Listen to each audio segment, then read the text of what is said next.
Where do you think we see relativism on fullest display today? Yeah, I think the fullest display, there's a couple of tiers here, but I think the fullest display I think is going to be within the realm of agnosticism and atheism. That's a real, I'd say that's like the very broad umbrella.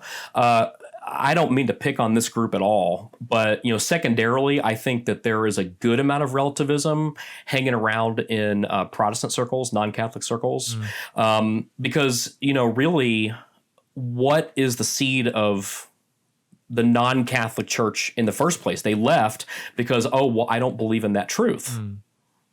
And so again, like I don't mean to pick on non-Catholics. That's my job. I love non-Catholics. I love engaging them and conversing with them, growing in friendship, whether they convert or not. I mean, you got to still try to be friendly with people, regardless of where they're coming from. Sure.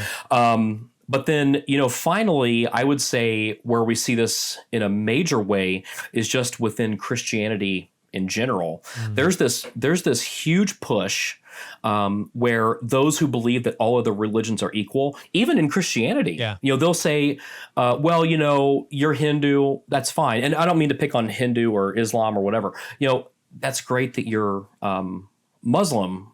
All religions are the same. We're all going to the same place. And it's like, but they're not equal at all. Like they're not even close to equal. And there's this idea, you see that sticker on a car, it says coexist. There's this ideal of tolerance that just doesn't make sense.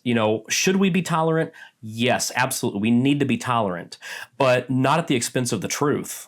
And, so I think that we are pushing this tolerant ideal, but at the expense of truth. And, I think where that comes in full focus is out there on social media and things like that. The media just in general, like you can't even turn the television on and look at the news without getting some kind of bias. And, what's the purpose of the media? The media is to tell you the facts so that you can figure out what's going on. But there's just this bias all over the place. And so it's at the expense of truth. It's just everywhere. Not to get into like this big political discussion at all. I really don't want to get into that. But look at President Trump's campaign against what he called fake news. Okay. And I would break that down and say, he might be right. I don't know. I don't work in the news. He might be right. We don't know because it all seems to be fake. And that's a huge problem. And so no one even knows the truth. Things that are blatant lies are being sold as truth. And then people buy it, they distribute it, and the cycle continues. Yeah. And there's almost this bland, this is so interesting. We're in a very tumultuous time. So at the time of this recording, we're in the midst of the Trump-Biden election, for those who are watching this years down the road. And it's a pretty tumultuous time right now because you have so many people on the left and the right. But I want to pull out a specific idea that I've seen kind of promulgated around this time, right? There's this whole segment of people that are saying, hey, we need to learn how to have a conversation and be okay disagreeing with each other, right? And then there's this, and where in the past that may have satisfied a conversation, right, of disagreement.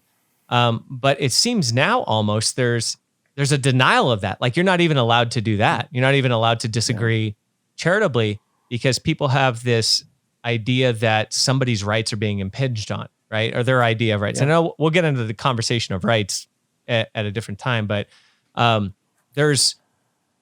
we live in, it's so interesting because it's like, while we live in a relativistic culture and society where your truth is your truth, my truth is my truth, there's this whole kind of wave that it seems to be sweeping through at least American culture, this whole wave sweeping through the culture of, well, no, it's not okay for your truth to be your truth and my truth to be my truth. So it's almost, well, on the one hand, you have the Christian truth, right? And then Christians leave Christianity because they're in favor of my truth, right? But then there's almost this surgence of people that are not okay even now with, it's okay for you to have your truth and your perspective and me to have my truth and my perspective, but we could still kind of get along. It's now all of a sudden it's not acceptable to accept anything aside from what somebody believes to be true. I don't know if you've seen that as well, but it's such an interesting observation that I've seen, especially in the midst of a lot of the political landscape right now. Hey everyone, thank you so much for checking out this clip from the Practical Theism podcast. If you enjoyed this clip and you want to check out the full episode, you can do so by finding it on our YouTube channel. Definitely consider subscribing and ringing that little bell so you can continue to get updates, notifications when we release new episodes and new clips just like this one. I hope to see you soon.